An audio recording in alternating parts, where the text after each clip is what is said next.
السلام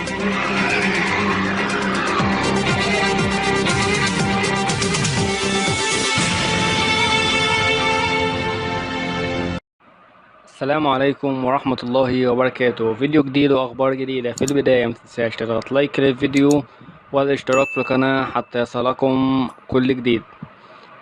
الإعلامي أحمد موسى لمروان محسن: تلعب وحش نتخانق، تلعب كويس نقدم لك التحية. أشاد الإعلامي أحمد موسى بلاعب النادي الأهلي مروان محسن بعد تسجيله هدف الفوز لفريقه في مباراة الجونة أمس في الدقيقة الأخيرة.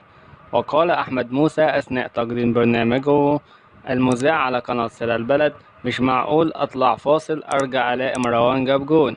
مروان محسن لسه كنت بتخانق معاه يوم السبت، النهاردة بقدم له التحية. وأضاف أحمد موسى: مش ده مروان بتاع ماتش الزمالك، ده مروان بتاع الدقيقة 95. مفيش مشكلة، تلعب وحش نتخانق، تلعب كويس نقدم لك التحية.